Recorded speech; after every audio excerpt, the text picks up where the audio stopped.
உங்கள் டேபிளில் 3 ஃபைல் இருக்குது, அந்த 3 ஃபைலில் பயங்கரமாக இருக்குது, அதை நான் எடுத்து வெளியிட்டேன்னா பிரச்சனை வந்துடும் அப்படின்னு சொன்னீங்க. அந்த மிரட்டலுக்கெல்லாம் நாங்கள் பயப்பட மாட்டோம், உங்கள் ஃபைலை வெளியிடுங்க அப்படின்னு உதயநிதி சட்டமன்றத்தில் வெளிப்படையாக முதலமைச்சர் விஜயை பார்த்து கேட்டிருக்கிறாரு. அது ஒரு பெரிய பரபரப்பான விஷயமா மாறி இருக்கு. ஒரு ஓப்பன் சேலஞ்சாகவும் மாறி இருக்கு. அதுக்கு பிறகு அவர் சொன்னது அது சபை குறிப்பிலேருந்து நீக்கிற அளவுக்கு செய்தியான்னு தெரில. நீங்கள் சொல்லி கேட்டாங்க. இப்போ நம்ம பேசினா சபாநாயகர் உரிமை மீறலில் ஏற்கனவே 2 வீடியோ பரிசீலனையில் இருக்குங்கிறாரு. அதனால் நம்ம அதை தொடலாமா வேண்டாமா நமக்கு தெரியல. பட் பரவாயில்ல, எதற்காக நேரங்காலம் பார்த்துக்கிட்டு இருக்கிறீங்க, விட்டுட்டு போங்க என்பது தான் திமுக. இது ஓப்பன் சேலஞ்ச் தான் என்பதாகவே பதிவு செய்திருக்கிறார். தமிழ்நாட்டு வரலாற்றிலே இப்படி ஒன்று நடந்தது கிடையாது. ஆமாம், ஒருத்தர் முதலமைச்சர் சொல்கிறாரு என்கிட்ட ஃபைல் இருக்குதுன்னு. குற்றம் சாட்டப்பட்டவர்கள் எந்திரிச்சு தயவு செஞ்சு துறங்க, தயவு செஞ்சு ஆக்ஷன் எடுங்க அப்படிங்கிறாங்க. ஜோசிகாரர் சொன்னாதான் திறப்பீங்களா? ஜோசிகாரன் பேசாதீங்க, ஜோசிகாரன் பேசாதீங்க, ஜோசியக்காரர் என்ற வார்த்தையை அவை குறிப்பிலிருந்து நீக்க வேண்டும் அப்படிங்கிறாங்க. அது ஒன்றும் அவ்வளோ ஒன்றும் மோசமான வார்த்தைலாம் இல்லையே. ஏன்னா ஜோசிகாரருக்கு நீங்கள் அரசு பதவியே கொடுத்து அப்புறம் கடைசியில் விமர்சனத்துக்கு பிறகு நீங்கள் பின்வாங்கியிருக்கிறீங்க. அன்னைக்கு நீங்கள் பின்வாங்குவதற்கு முன்பாக சட்டமன்றத்தில் பேசின அத்தனை பேர் அந்த ரெஃபரன்ஸை எடுத்தாங்க. நீங்கள் ராஜகுருவாக யாரை வேண்டுமானாலும் வைத்துக்கொள்ளலாம்னு பிரேமலதா அம்மா பேசுனதெல்லாம் இப்போ வைரலாக போச்சுன்னு வச்சுக்கோங்களேன்.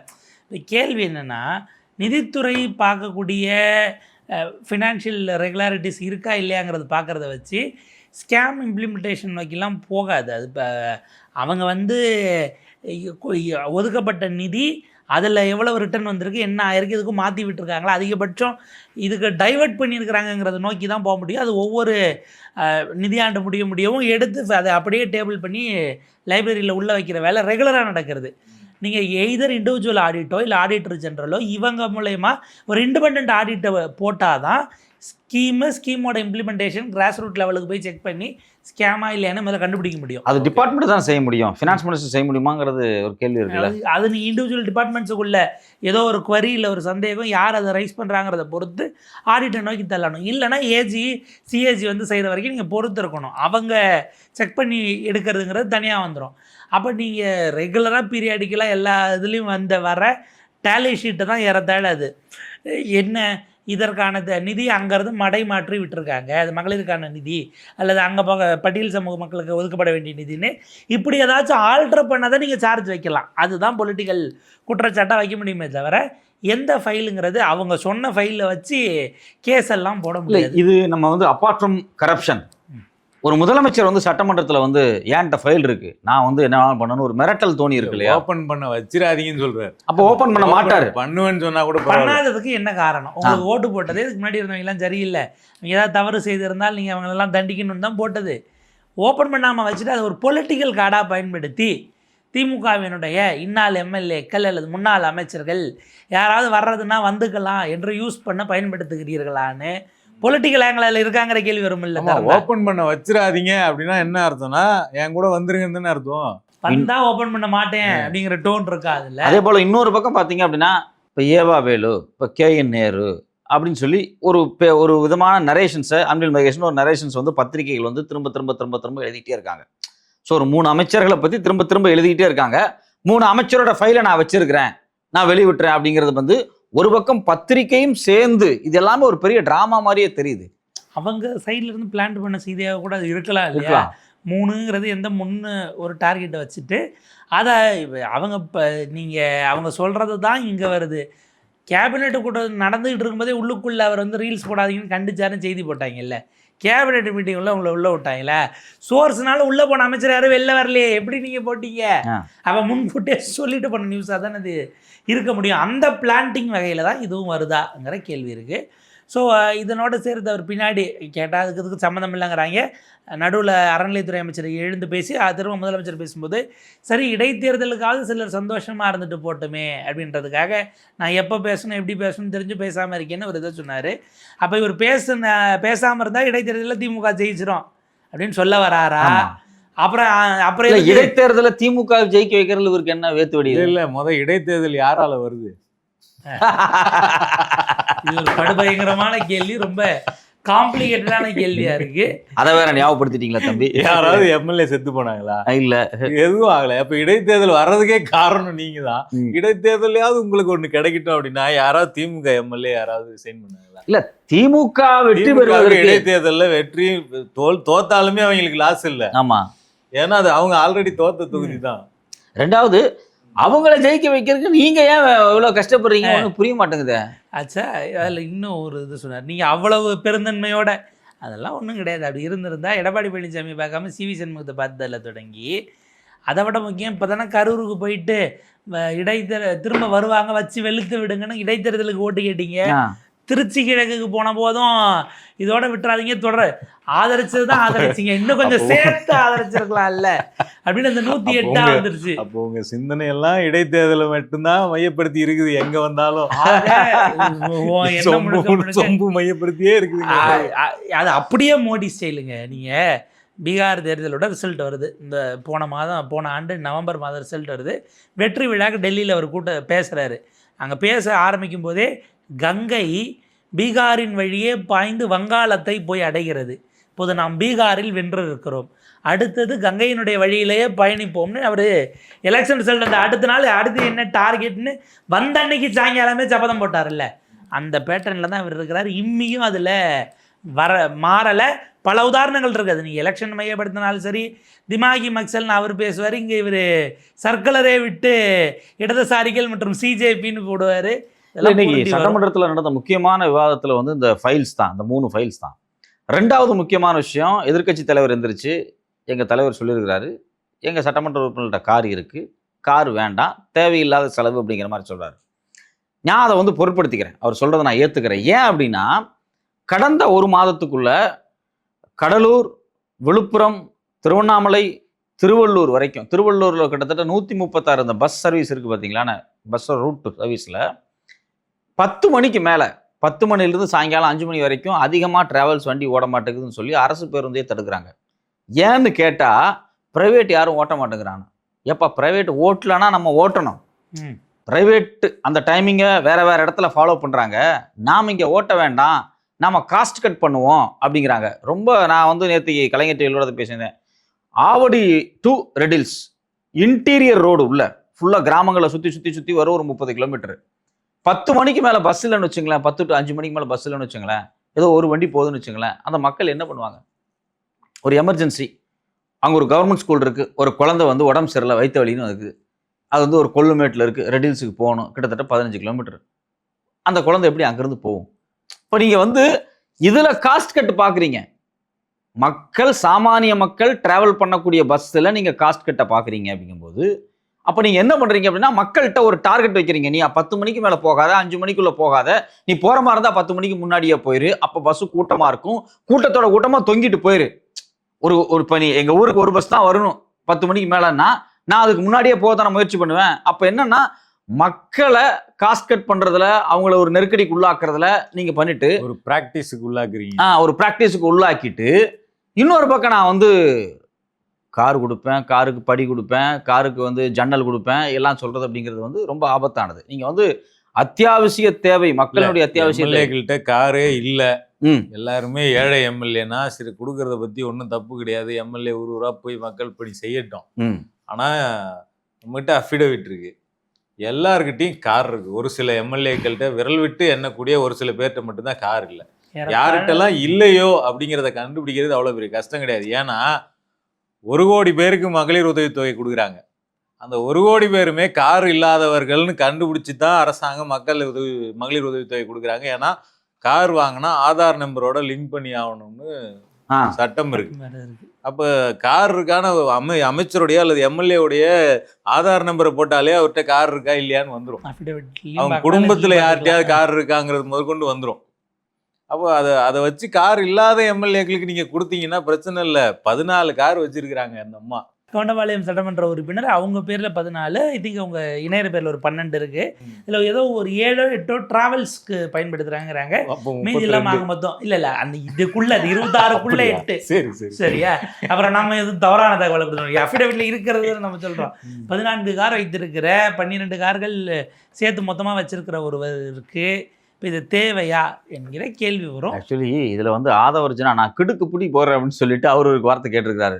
இப்போ உதயநிதி அவர்கள்ட்ட 3 வீடு சென்னையில் சொந்தமாக இருக்கு, ஆனால் அரசு கொடுத்துருக்கிற வீட்டில் வந்து தங்கி இருக்கிறாரு. அதுக்கு முன்னாடி ஒண்ணு இதெல்லாம் இப்போ ஆதவர்ஜனா எந்திரிச்சு பதில் சொல்றாருல்ல, இதெல்லாம் வந்து உங்க யாருக்கும் கார் கொடுக்க கூடாது, எப்படி நீங்க கொடுக்கலாம், யாரை கேட்டு கொடுத்தீங்கன்னு கேட்டு ஆதவர்ஜனா அந்த பதில் சொல்லியிருந்தா பரவாயில்ல. எதிர்கட்சியில இருந்து என்ன சொல்றாங்கன்னா, நாங்க 59 பேர் இருக்கிறோம், எங்களுக்கு கார் வேண்டாம், ப்ரொக்யூர் பண்ணாதீங்க, எங்க கிட்ட எங்களை கணக்குல வச்சு ப்ரொக்யூர் பண்ணாதீங்க தான் சொல்றாங்க. இப்போ ஒரு மாசம் 59 லட்சத்தை மிச்சப்படுத்துறாங்க அவங்க. மாசம் ஒரு 59 லட்சம் 59 லட்சம் ஆளுக்கு 15 லட்ச ரூபா கொடுத்து வாங்கக்கூடிய காரு மிச்சம் பண்றாங்க. இப்போ இது அதெல்லாமே அவங்க மிச்சம் பண்றாங்க. ஒரு மாசத்துக்கு கிட்டத்தட்ட 60 லட்சம் மிச்சமாகுது அப்படின்னா ஒரு வருஷத்துக்கு நீங்க கணக்கு போட்டுக்கலாம், நீங்க 5 வருஷத்துக்கு கணக்கு போட்டுக்கலாம், ஒரு பெரும் தொகை. ஸோ இப்போ நான் ஆதவர்ஜனா வந்து நான் கிடுக்குப்பிடி கேள்வி போடுறேன் அப்படின்னு சொல்லிட்டு அவர் என்ன சொல்றாரு அப்படின்னா, உதயநிதி அவர்களுக்கு 3 வீடு இருக்கு, ஆனா அரசு வீட்டில் தான் நான் தங்குவேன் அப்படின்னு சொல்லி எனக்கு வேணும் அப்படின்னு சொல்லி என்கிட்ட எழுதி கொடுத்துருக்காரு, நான் தான் பொதுப்பணித்துறை அமைச்சர், என்கிட்ட தான் எழுதி கொடுத்தாரு அப்படின்னு ஒரு கேள்வி கேட்குறாரு. அதுக்கு நேரு நல்ல ஒரு பதில் சொன்னார். நீங்கள் அரசு கொடுத்த வீட்டில் தங்கலை, உங்களோட தனியார் வீட்டில் தான் தங்கியிருக்கிறீங்க, சொந்த வீட்டில் தங்கியிருக்கிறீங்க. யாரை? ஆதவர்ஜனாவை. ஆனால் உங்கள் சொந்த வீட்டுக்கு வாடகை கொடுத்துட்டு இருக்கு கவர்மெண்ட், அது உங்களுக்கு தெரியுமா அப்படின்னு கேட்குறாரு. உங்களுடைய சொந்த வீட்டுக்கு வாடகை கொடுத்துட்டு இருக்கு, அலவன்ஸ்ல வாடகை எழுதி நீங்க வாங்குறீங்க அப்படின்னு ஒரு ஸோ இப்போ நீங்கள் வந்து அது வந்து ஒரு நல்ல கேள்வி. நேரு இன்னைக்கு வச்ச ஒரு ஸ்டாண்டு, அருமையான ஸ்டாண்டு. இப்போ நீங்கள் வந்து உதயநிதி அவர்கள் அவருக்கு ஒரு வாடகைப்படி கொடுப்பாங்க மாதம் மாதம் வீட்டு, அந்த வாடகைப்படிக்கு பதிலாக அரசு வீட்லேயே அவர் வந்து தங்கிக்கிறாரு. நீங்கள் என்ன பண்ணுறீங்க, அரசு வீடு இருக்கு, ஆனால் அரசு வீடு வேணான்ட்டு தனியார் உங்களுடைய பிரைவேட் வீட்டில் தங்கிட்டு அதுக்கு நீங்கள் மாதம் மாதம் வந்து வாடகை வாங்கிக்கிறீங்க. இப்போ சிம்பிளான ஒரு கேள்வி, சொத்து எவ்வளோ கணக்கு காட்டிருக்கீங்க? 300 கோடி. ஆனா உண்மையிலே 300 கோடி தானே அவங்க சொத்து? அந்த கேள்விலாம் அப்புறம் இல்ல. 300 கோடி சொத்து வச்சிருக்கக்கூடிய அபிஷியலா 300 கோடி சொத்து வச்சிருக்க நீங்க எதுக்கு வாடகை போய் வாங்கிக்கிறீங்களாமா? இல்ல இல்ல, லாஜிக்கான இன்னொரு கேள்வி. ஆனா வாங்கலாமான்னு அவர் நோக்கி கேட்கணும். இல்ல இல்ல, விவேக் அப்ப பேசும்போது ஒரு ஆஃப் கேமரால ஒரு வார்த்தை சொன்னார், ரொம்ப நல்ல விஷயம். அதாவது கார், உதயநிதி சொந்த வீடு வச்சிருக்காரு, அப்புறம் எதுக்கு வந்து அபிஷியல் வீட்டில் தங்கியிருக்காருன்னு கேட்கிறாரு இல்லையா? அது ஒரு நல்ல விஷயம். ஒருத்தங்க 3 வீடு இருந்தாலும் கவர்மெண்ட் வீட்டில் வந்து தங்கியிருக்கிறாங்க, அதைத்தான் நாமளும் எதிர்பார்க்குறோம். நீங்கள் சொந்தமாக கார் வச்சிருக்கிறீங்க, ஆனால் அரசு காரு கேட்குறீங்க, சொந்தமாக கார் எல்லாத்தையும் நிறுத்திடுங்க, அரசு காரில் வாங்க. ஏன் அது முக்கியம் அப்படின்னா, ஒரு ஸ்கூல்லையே வந்து பணக்கார வீட்டு பசங்க படிப்பான், ஏழை வீட்டு பசங்க படிப்பாங்க. ஆனால் அவன் ஒரு ட்ரெஸ்ஸு இவன் ஒரு ட்ரெஸ்ஸுன்னு போட்டு வந்தால் வித்தியாசமாக இருக்குன்னு எல்லாருக்கும் யூனிஃபார்ம் கொடுக்குறாங்க. எல்லாரும் ஈக்குவல் அந்த கிளாஸ் ரூமில், அந்த யூனிஃபார்ம் அந்த கலர் ட்ரெஸ் தான் எல்லாரும் போட்டுன்னு வந்தோம். இப்போ ஆதவர்ஜனா பணக்கார அமைச்சர், பணக்கார எம்எல்ஏ, அப்புறம் கீழே இருக்கக்கூடிய சில அமைச்சர்லாம் முதல் முறை அமைச்சர்லாம் சில பேர் இருக்கிறாங்க, அவங்களாம் ஏழை எம்எல்ஏவா இருக்கிறாங்க. 2 பென்ஸ் வச்சிருக்கிற அமைச்சர். நீங்க வந்து பென்ஸ்ல வரீங்க அல்லது ரோல்ஸ் ராய்ஸ்ல வரீங்க, பெரிய பெரிய கார்ல வரீங்க, ஒருத்தர் வந்து ஸ்விஃப்ட்ல வராரு, ஒருத்தர் ஆட்டோல வேற வரேன்னு சொல்றாரு. ஆட்டோனா உள்ள விட மாட்டாங்க, செக்ரட்டரி இதுக்குள்ளே எந்த கேட்ல விட்டாங்க, அந்த ஏரியா உள்ள அலோடு கிடையாது. சொல்லிருக்க வந்து ஒரு ஈக்குவாலிட்டிக்கு தடையா இருக்குல்ல, யூனிஃபார்ம் தடையா இருக்குல்ல, அதான் ஈக்குவாலிட்டி. நீங்க கார் கொடுக்குறீங்கல்ல, எல்லாருமே அரசாங்கம் கொடுக்கக்கூடிய அந்த பொலிரோ கார்ல தான் வரணும் அப்படின்னு சொல்லிட்டு அந்த காரை கொடுங்க. ஏன்னா ஒரு ஈக்குவாலிட்டி இருக்கும்ல, எம்எல்ஏ சமத்துவம் வேணுமா இல்லையா? இல்ல ஆதவர்ஜனா முதலமைச்சரும் பொலிரோல வரட்டும், ஆதவர்ஜனாவும் பொலிரோல வரட்டும், புஷி ஆனந்தும் இட்டுன்னு போயிட்டு வருவாரு, பொலிரோல வரட்டும். கடைசி கடைநிலை புது எம்எல்ஏ நம்பரை பார்த்து உங்க வண்டியில ஏறிங்க, அடுத்த அமைச்சர் வண்டியில. நாளைக்கே பாருங்க பொலிரோ இருக்கும், எல்லா கார் இருக்கும், ஆனா நம்ம புஷி ஆனந்த் அவர்கள் ஹெல்மெட் போட்டு பைக்ல போவாரு தொகுதிக்கு.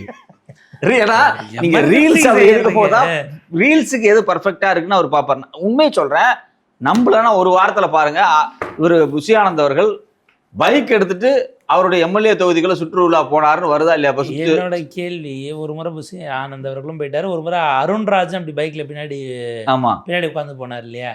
அப்போ நீங்கள் அந்த இடத்துல ஒரு நிகழ்ச்சிக்கு வரும்போது அன்றைக்கி அவ்வளோ டிராஃபிக் இருக்குன்னா, தினசரி அந்த வழியில் போகிறவங்களுக்கு பீக் அவர் டிராஃபிக்லேருந்து அதுக்கு ஏதாவது மாற்று ஏற்பாடு பண்ணுமான்னு யோசிக்கிறதுக்கு ஏதாவது திட்டங்களில் நோக்கி போகிறத விட்டுவிட்டு நீங்கள் போகிறத ரீல்ஸ் போடுறதோட முடிச்சுட்டிங்கன்னா அது என்ன வகையில் ரெஸ்பான்சிபிலிட்டின்னு ஒரு கேள்வி. இந்த கார் விவகாரத்தில் உண்மையிலேயே வந்து விவேக் சொன்ன பாயிண்ட்டை நான் அக்செப்ட் பண்ணிக்கிறேன். என்ன அப்படின்னா, கார் இல்லாதவங்களுக்கு கார் கொடுங்க, ரைட். பட் ஆனால் எல்லாத்துக்கும் கார் அப்படிங்கிற திட்டம் இருக்கணும். எல்லாரும் அரசு காரை மட்டும் தான் பயன்படுத்தணும், எல்லாரும் அரசு வீட்டை பயன்படுத்தணும். இல்லைன்னா நீங்கள் படி வாங்கக்கூடாது, காசு வாங்கக்கூடாது.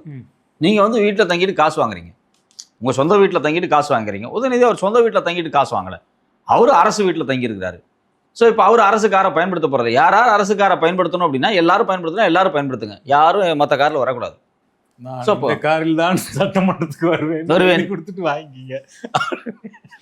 ஸோ இப்போ இது வந்து ரொம்ப ஒரு, நான் வந்து கிட்டுக்குப்பிடி கேள்வி கேட்குறேன், நான் அதை பிடிக்கிறேன் அப்படின்னு பிடிச்சி சட்டமன்றத்துக்குள்ள கண்ணா அப்படின்னு வந்து ஒரே கிராஸ் Cross fire. ஃபயர். கடந்த காலத்தில் இந்த ஒரு கதையாக சொல்லுவாங்க, அதாவது இந்த அமைச்சர்களுடைய கார் அது எங்கே வேற யாரும் பயன்படுத்தக்கூடாதுன்னு இருந்தது.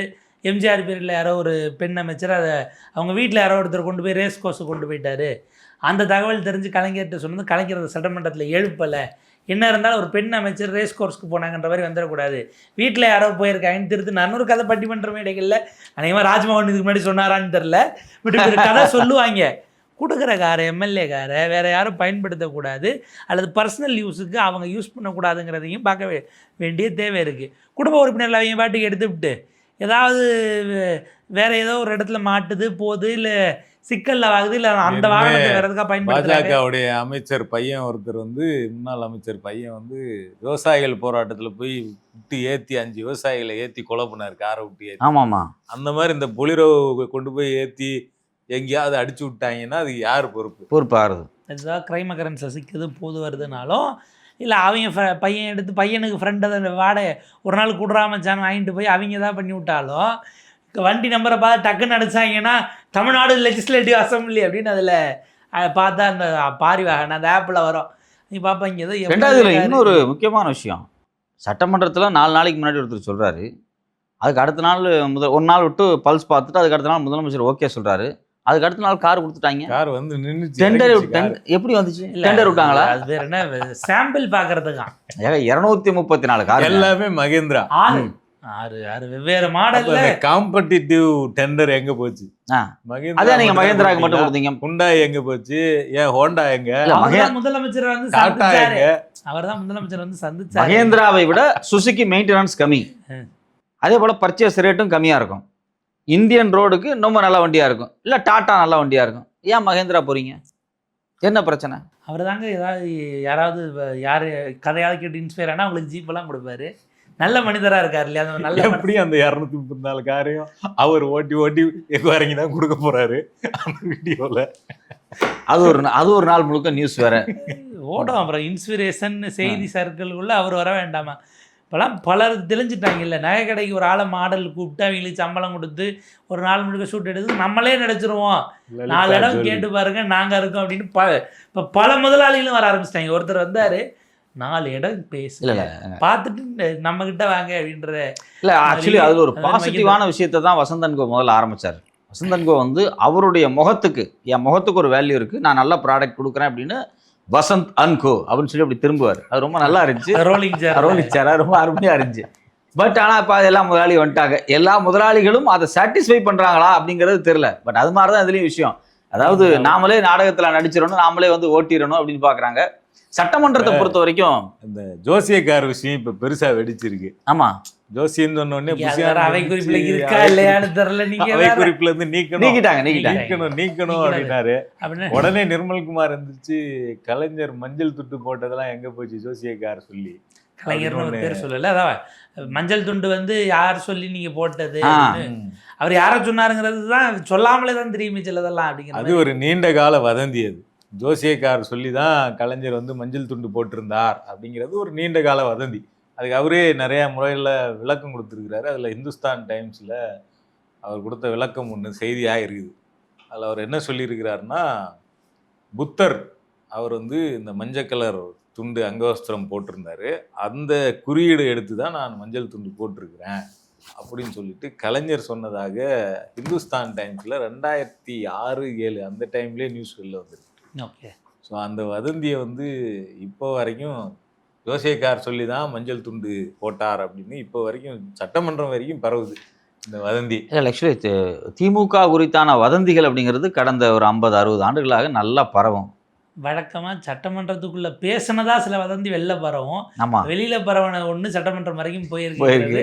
சுழற்சி முறை சைக்கிளுக்குள்ள வந்திருக்குன்னு பார்த்துக்கலாம். ஸோ ஜோசியக்கார் விஷயம் வந்து இன்னைக்கு பெரிய விஷயமா மாறி இருக்கு. அதில் அந்த வெற்றி அவர் அது வெளியில ஓடின வீடியோங்க, நீங்க ரெண்டுத்தையும் லிங்க் பண்றீங்களா? இல்ல, பெயர் வைத்து தமிழக வெற்றி கழகம்ங்கிற பேரே அவர் பேரை வச்சுதான் வச்சிருக்கிறாரு. அது 4 நாளா மீம் ஓடிக்கிட்டு இருக்குன்னு வைங்க. அதான் வெற்றிவேல் தான் அவர் பேரு. கடைசியில கட்சி பண்டிட் ஏதோ நார்த் இந்தியன் பேர் மாதிரியே இருக்கு. கடைசியில கட்சி என்னோடதும் பாரு, பாக்குறதுக்கு நார்த் இந்தியன் பேர் மாதிரியே இருக்கு, ரிக்கி ரதன் பண்டிட் அப்படின்னு. இன்னும் அடிஷனல் கடைசியில தகவல், அவர் பேரு வெற்றிவேலு. இன்னொரு அடிஷனல் தகவல், ரிக்கி ரத்தன் பண்டிட் எங்க ஊருக்காரர், ஊத்துக்குளிக்காரர். அவரு நாங்க தான் வந்து இன்னைக்கு தமிழ்நாட்டையே ஆள்றோம் எங்க ஊருக்காரர் சொல்லி அவருக்கு சரிங்களா. அவரு என்ன பண்றாரு, அவரை பாக்குறதுக்கு கேசிஆர் மக வந்திருக்கிறாங்க. யாரு? கவிதா கேசிஆர். கவிதா கேசிஆர். அக்கா தனியா கட்சி தெலுங்கானா முன்னாள் முதலமைச்சர். அக்கா இப்ப தனியா கட்சி ஆரம்பிச்சிருக்காங்க. அவங்களுக்கு தெலுங்குல வெற்றி அப்படின்னா தெலுங்குல என்ன பேர் வைப்பாருன்னு தெரியல. அவங்களுக்கு ஏதோ ஒரு பேரை வச்சு அங்கேயும் நம்ம வச்சுதான் ஏற்கனவே வச்சாச்சு. அண்ணாக்கா மறுபடியும் வெறும் பேர். சீனாத்தானான்னு ஒரு படம் இருக்கும்ல, நாட் 7, டிடெக்டிவ் ஏஜென்சி பேர் வைக்கும்போது என்ன பேர் வைக்கலான்னு கேட்கும்போது சீனிச்சாமி டிடெக்டிவ் ஏஜென்சி. என்ன பேர் கேட்டா உன் பேரை சொல்றேன்னு கேட்பாங்கல்ல, அந்த மாதிரி கட்சிக்கு என்ன பேர் வைக்கலான்னு உடனே இவர் வெற்றி கழகம் அப்படின்னு அவர் பேரையே பேரா வச்சிருக்காரு கட்சிக்கு.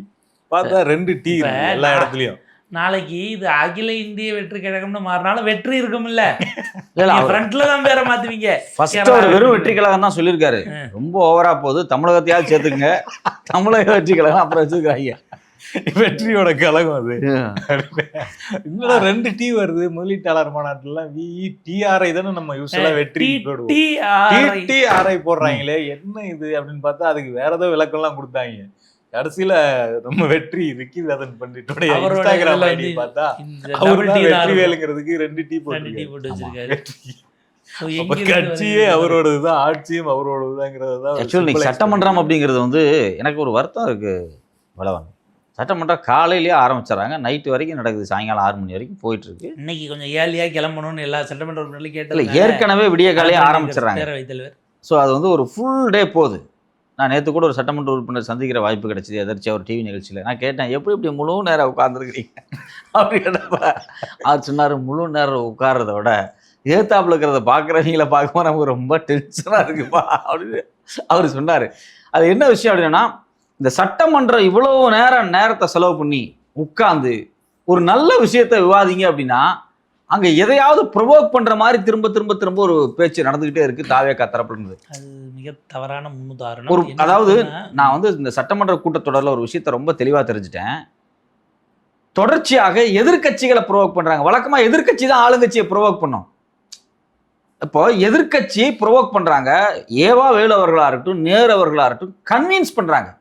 ஏங்க என்னங்க பேச்சுது, சட்டமன்றத்தில் அப்படி எல்லாம் கத்தக்கூடாது, இப்படிலாம் என்னப்பா அப்படி பேசுறீங்க, எது எடுத்தாலும் ஏப்பா அப்படி வெறுப்பாவே இவர் நேரம் அவர் பேசுறாரு. அவருக்கு என்னப்பா இப்படியெல்லாம் நீங்க பேசுறீங்க, என்னது அவருக்கு புதுசா என்ன பிரச்சனையா அப்படி பேசுறாங்க அப்படின்னு. முதலமைச்சர் இருந்தா சைகை காட்டுறாங்க, ஒரு அமைச்சர் மைக்க தட்டுறா அப்படிங்கிறாரு அவரு. இன்னொரு விஷயம் என்னன்னா, இன்னைக்கு நடந்தது ரொம்ப அவமானகரமான விஷயம். எதிர்கட்சியில் இருக்கக்கூடிய முன்னாள் அமைச்சர், அவர் மேலே 3 முறை அவரை கைது பண்ணுறதுக்கான முயற்சி நடந்திருக்கு. இப்போ சமீபத்தில் நேற்றைக்கு முந்தானேத்து கூட ரைடு நடக்குது. டிரான்ஸ்பாரம் ஊழல், அந்த காப்பர் கம்பி வாங்கினது ஊழல், ஏதோ ஒரு விஷயம் பேசப்பட்டுகிட்டே இருக்கு. ரொம்ப சீரியஸான விஷயம். நீங்கள் உண்மையிலேயே வந்து இபியில் வந்து மிகப்பெரிய லாஸ் ஆகிட்டு இருக்கு, அதில் முறைகேடுகள் நடந்திருக்கு, டெண்டரில் அதிகப்படியாக கோட் ஆகிருக்கு, ஆவணங்கள் கிடைச்சிருக்குன்னா தயவு செஞ்சு யாராக இருந்தாலும் கைது பண்ணுங்க, நடவடிக்கை எடுங்க. ஏன்னா இது அரசு நிறுவனம். அதை செய்யறத விட்டுட்டு, அதுதானே டிஸ்கஷனா மாறி இருக்கணும். அதை விட்டுட்டு இந்த கரூர் கம்பெனி அந்த அப்படின்னு பேசுறது அப்படிங்கிறது ரொம்ப அவமானகரமான விஷயம். கரூர் கம்பெனி சொல்லிட்டு மன்னிக்கணும். அதுல என்ன சிக்கல்னா, செந்தில் பாலாஜி இப்ப கோவை சட்டமன்ற உறுப்பினரா உட்கார்ந்துருக்காரு. அவர் எங்கிட்டயா கரூர்ல நின்னாரு, அவர் நிக்கவே இல்லையே. இல்ல, கோயம்புத்தூர்ல அங்கே முன்ன பின்ன ஆகி ஓட்டுறதுக்கு அவர் ஓட்டு போடவே கரூருக்கு போகாம அவர் இதுல தான் இருந்தார், கோவை தெற்குல தான் இருந்தாப்புல. இப்ப கரூர் கம்பெனி அப்படின்னு சொல்றது எதுக்கு அப்படின்னா, வரல ஒரு டிஸ்கஷன் இருக்கு பாத்தீங்களா, அந்த ஒரு டிஸ்கஷனை டைவர்ட் பண்ணக்கூடிய வேலை. ஆக்சுவலா அவர் அரெஸ்ட் பண்ணிட்டு கரூர் கம்பெனின்னு பேசலான்ற முயற்சி நடந்தது. போவதற்கு முன்பாக எனவே அவரை கைது செய்ய உச்சநீதிமன்றம் ஒத்துக்கொள்ளவில்லை. அதனால இப்ப வேற வழி இல்லாம அதனோட அப்படி நீச்சா மாத்தி போய் இன்னைக்கு விவாதம் ரொம்ப அக்லியான பேசுறது சரியாகிறது. அப்போ உதயநிதி வந்து அவர் ப்ரொவோக் ஆகி எந்திரிச்சு சங்கி அமைச்சர் சாரி அப்படின்னு சொல்றாரு. உடனே வந்து பாத்ரூம்ல இருந்த 3 மணி நேரம் பாத்ரூம்ல இருந்த அமைச்சர். இது வந்து உண்மையிலேயே வந்து தமிழ்நாட்டில் எலக்ட்ரிசிட்டி போர்டில் 1000 பிரச்சனை இருக்கு. ஏப்பா இபி பில் அதிகமாக இருக்கு, அவன் கத்தி கதறி வீடியோ போட்டுட்டு இருக்கான், கண்ணீர் விடுறான், ஓலை கொட்டாயி ஆஸ்போட்டா சீட்ல வாழ்ந்துட்டு இருக்கவனுக்கு 8000 10,000 5,000 பில்லு வந்துட்டு இருக்கு. சட்டமன்றத்தில் கேட்கறாங்க எதிர்கட்சி, அதுக்கு பதில் சொல்றதுக்கு எந்த விதமான தைரியம் இல்லை, அதை நேர்மையா அணுக முடியல. எதுக்குமே பதில் சொல்லாத நிர்மல்குமார் அவர்கள் வந்து கரூர் கம்பெனின்னு சொல்லி அந்த இடத்த பதட்டமாக்கி விட்டுட்டு மகன கேள்விக்கு பதில் சொல்லாம எஸ்கேப். கார் வேணான்னு சொன்னாலே நீங்க அரசு வீட்டில் இல்லையான்னு ப்ரொவோக் பண்ற வேலையை தான் அவங்க பண்றாங்க. இதுலயும் ப்ரொவோக் பண்ணி கடைசியில அது பாத்ரூம்னு போய் பாத்ரூம்ல இருக்கிறத வேடிக்கை பார்க்கறதுக்கே ஒரு அமைச்சரை நீங்க வச்சிருக்கீங்களான்னு கேள்வி. ஒருத்தர் பாத்ரூம்ல இருக்கிற நேரம் எவ்வளவு நேரம் இருப்பாருன்னு குறிப்பிடுகிறது தான் ஒரு அமைச்சர் வேலையா அப்படின்னு சொல்லி ஒரு என்ன கேட்கிறேன், what is the mode of சட்டமன்றம்? எதுக்கு நம்ம சட்டமன்றத்தில் காலையில இருந்து சாயங்காலம் வரைக்கும் வந்திருக்கோம்? அது உண்மையிலேயே சட்டமன்றத்தில் பாதி பேருக்கு மேல 60 வயசுக்கு மேல இருப்பாங்க, 50 சுகர் இருக்கு, தைராய்டு இருக்கு, மாத்திரை போட்டு எல்லாம் உட்காந்துருக்காங்க, ஒரு முழு நாள் உட்காந்துருக்கு, கரண்ட் பில் ஓடிக்கிட்டு இருக்கு, பணியாளர்கள் வேலை பார்த்துட்டு இருக்காங்க, ஐஏஎஸ் ஆஃபீஸர்ஸ் அவ்வளோ பேர் உட்காந்துட்டு இருக்காங்க, எல்லா சேட்டலைட் மீடியா உணர்ந்து வெளியே நின்றுகிட்டே இருக்காங்க, எப்போ லைவ் வரும் என்ன பேசலான்னு. இவ்வளவு பொன்னான நேரங்கள் இந்த மக்கள் பிரச்சனையை பேசுறதை விட்டுவிட்டு நீங்க அங்கே இதை ப்ரொவோக் பண்ணி அவன் அதை ப்ரொவோக் பண்ணி இதை ப்ரொவோக் பண்ணி மாற்றி மாற்றி சண்டை போட்டு மக்களுடைய பணத்தை ஏன் வேஸ்ட் பண்ணுறீங்க? ஆனால் கேட்டால் நாங்கள் மக்கள் பணத்தை சேவ் பண்ண போகிறோம், மக்கள் பணத்தை மிச்சம் பண்ண போகிறோம். இந்த லஞ்சம்னு பேசிட்டு சட்டமன்றத்தில் போங்கடிக்கிற வேலை இருக்குது பார்த்தீங்களா, இது ஒரு மிகப்பெரிய கரப்ஷன். டைம் மணி இதை முதல்ல இவங்க நிறுத்தணும். என்ன கேள்வி இன்னைக்கு கேட்கணும், அந்த கேள்விக்கு பதில் சொல்லணும், அது நேர்மையாக அணுகப்படணும். நாம ஏதாவது ஒன்று ட்விஸ்ட் பண்ணிவிட்டா இன்னைக்கு முழுக்க இதையே ஓடிக்கிட்டு இருக்கோம், நாம பதில் சொல்லவே வேண்டியது கிடையாது, எஸ்கேப் ஆயிடலாம். கல்ச்சரை பயன்படுத்துறாங்க, சட்டமன்ற அவை குறிப்பிலிருந்து நீக்கிறது. ஆமா, அதுதான் இன்னைக்கு ஒரு இஷ்யூவாகவும் ரைஸ் பண்ணியிருக்கிறாரு உதயநிதி. வந்து என்ன சொல்லியிருக்காப்புலன்னா, நீங்க அவை குறிப்பிலிருந்து நீக்கிறேன்னு சொல்றீங்க, எப்பவுமே இல்லாத அளவுக்கு ஆளுங்கட்சி தரப்பு தான் அதிகமான அவை குறிப்பிலிருந்து நீக்கக்கூடிய பேச்சுக்களை பேசுறாங்க. இது வரைக்கும் ஆளுங்கட்சி உறுப்பினர்கள் இவ்வளோ தவறான தகவல்களை பொய்யான தகவல்களை சொல்லி அவை குறிப்பிலிருந்து அதுக்கு இன்னொரு காரணம், போன ஆட்சியில இருந்து ஒரு பேசவே விட மாட்டாருன்னு முன்னணி அமைச்சர்கள்லாம் குமுறுனதும் ஒரு காரணம்னு வச்சுக்கீங்களேன். அப்போ அவர்கள் ட்ரில்லு வாங்கினதே அமைச்சர்களுக்கு தான் அப்படின்றதும் ஒரு காரணம். இது மாதிரி அமைச்சர்கள்லாம் தவறான தகவல்களை சொல்றாங்க, நீக்கிட்டே இருக்கிறீங்க. ஆனா அது வந்து எல்லாமே மீடியாவில் கட் பண்ணி போயிடுது. இப்போ நீக்கிறதுனுடைய பர்பஸ் என்ன? அவை குறிப்பிலேருந்து நீக்கிறோம் அப்படின்னா அது வந்து வரக்கூடாது, அவ்வளோதான். அது அவையில் பேசுனதாகவே கருதப்படாதுங்கிறது தான் அவை குறிப்பிலேருந்து நீக்கிறது. ஆனால் அவை குறிப்பிலேருந்து நீக்கினதுக்கு பிறகு அது கட் பண்ணி ரீல்ஸாக வைரல் ஆக்கப்படுது, மீடியாவில் போடுறாங்க, மெயின் ஸ்ட்ரீம் மீடியாவில் போடுறாங்க, எல்லாத்துலேயுமே போடுறாங்கன்னும் போது இதில் என்ன பர்பஸ் இருக்குது? இது அவை குறிப்பிலேருந்து நீக்கின விஷயங்களை அட்லீஸ்ட் மீடியா டெலிகாஸ்ட் பண்ணக்கூடாதுனாவது ஒரு உத்தரவு கொடுக்கணும், அல்லது அந்த மாதிரியான ஒரு இதை கிரியேட் பண்ணணும்னு சொல்லிட்டு தான் கேட்குறாங்க. ரொம்ப நியாயமானது. எப்படின்னா, தவறான ஒரு தகவலை சொல்லி இன்னைக்கு முழுக்க பரபரப்பாக ஊடகத்தில் வந்து டிஸ்கஷனை கிரியேட் பண்ணி விட்டுட்டு எது பேசணுமோ இல்லை, நான் பேசுகிறத பேசிக்கிறோம், நீங்கள் நீக்கிறத நீக்கிங்க, மீதியே பேக்கில் பின்னாடி இருக்கவங்க விர்ச்சுவல் வாரியர்ஸ் பார்த்துக்குவாங்க அப்படிங்கிற அந்த அப்ரோச்சில் தான் போயிட்டு இருக்கு தான் அவங்க வர்றதே. உண்மையிலே வந்து சட்டமன்றத்தில் வந்து அதில் சின்ன எக்ஸாம்பிள் சொல்லி இதை முடிச்சிருவோம் அந்த டிஸ்கஷனை. திரு விஜய் அவர்கள் சட்டமன்றத்தில் இல்லை, ஏதோ ஒரு அமைச்சர் வந்து கலைஞரை பற்றி ஏதோ சொல்லிட்டாரு, இவர் வந்த உடனே சாரி கேட்குறாரு. இப்போ இது ஒரு பெரிய ஸ்கிரிப்ட். இது போல ஒவ்வொரு விஷயம் ஸ்கிரிப்டாகவே உள்ள நடந்துகிட்டு இருக்கு. நீங்கள் வந்து இது வந்து அவ்வளோ ஸ்பான்டேனியஸாக பேசக்கூடிய நபர் விஜய் கிடையாது. விஜய் அவர்களுடைய இயல்பு அப்படிங்கிறது வந்து எந்த கேள்விக்குமே ஸ்பான்டேனியஸாக ரைஸ் பண்ணக்கூடிய எந்த கொஸ்டினுக்குமே பதில் சொல்லக்கூடிய நபர் கிடையாது. அது என்ன கலைஞரை பற்றி பேசணுன்னே டக்குன்னு சாரி கேட்குற இடத்துக்கு நீ எப்படி எந்த இடத்துக்கு அந்த இடத்துல அவருக்கு சாரி கேட்டதுக்கு பிறகு 2 பேரும் கருணாநிதி கலைஞர்னு இப்போ மஞ்சள் துண்டு வரைக்கும் பேசிட்டாங்க, மறுபடியும் தான் இருக்குது. ஆக்சுவலி இது ஒரு ஸ்கிரிப்டட் ஒர்க்கு. இந்த ஸ்கிரிப்டட் ஒர்க்கு யாருக்கு அப்படின்னா முழுக்க பார்த்தீங்க அப்படின்னா இந்த விர்ச்சுவல் வாரியர்ஸ் தான். தளபதி பார்த்தீங்களா சாரி எல்லாம் கேட்டாரு. இது யாருக்குன்னா இது திமுகவில் இருக்கக்கூடிய சாஃப்டான ஆட்கள். என்ன சொல்ல வேண்டியிருக்குன்னா, நீங்க சாரி கேட்க வேண்டியது நீங்க அமுதன் அம்மா கிட்ட, கலைஞர் பத்தி பேசிங்க, அது பிரச்சனை இல்ல. சாரி கேட்க வேண்டியது அமுதனுடைய அம்மா கிட்ட, தலைவர் சாரி கேட்க வேண்டியது அமுதன் அம்மா கிட்ட, தனுஷ் அம்மா கிட்ட, சபரிநாதனா முதல் நாகர்கோயில் சிறையில அடிச்சு கொல்லப்பட்டார் அவங்க அம்மா கிட்ட, இவங்க கிட்ட தான் நீங்க சாரி கேட்க. 5 லாக்அப் டெத், 5 லாக்அப் டெத் இது வரைக்கும் ஃபோன் பண்ணி அவங்கள்ட்ட சாரி கேட்டுக்கணும். 12 ஆணவ கொலைன்னு நினைக்கிறேன் இது வரைக்கும். ஆணவ கொலையில தலித் மேல இருக்கக்கூடிய கொலைகள், அதுக்கு நீங்க மன்னிப்பு கேட்டிருக்கணும். குழந்தைகள் மேல தாக்குதல் நடந்திருக்கு, அதுக்கு நீங்க மன்னிப்பு கேட்டிருக்கணும். நீங்க அதுக்கெல்லாம் மன்னிப்பு கேட்காம கலைஞர் கருணாநிதி சொன்னதுக்கெல்லாம் நீங்க மன்னிப்பு அவசியம் கிடையாது. ஒரு கான்சியஸா சட்டமன்றத்துக்கு வரல.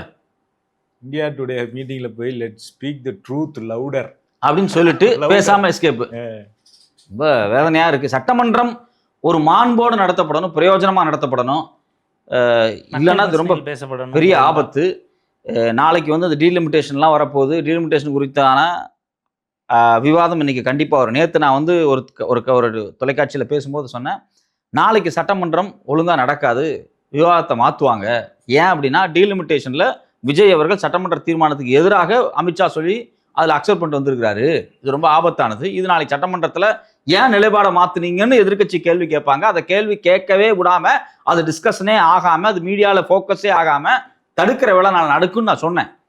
இப்போ நான் அது அப்படியே நடக்குது. ஏன் அதை வார்த்தை நான் அழுத்தமாக சொல்றேன்னா, இன்னைக்கு டீலிமிட்டேஷன் குறித்து ஊடகங்கள் விவாதம் வந்து எதுக்கு நீங்கள் மாற்றினீங்க, தீர்மானத்துக்கு எதிராக பேசுனீங்க, இதுதான் கேள்வியாக இருந்திருக்கணும்.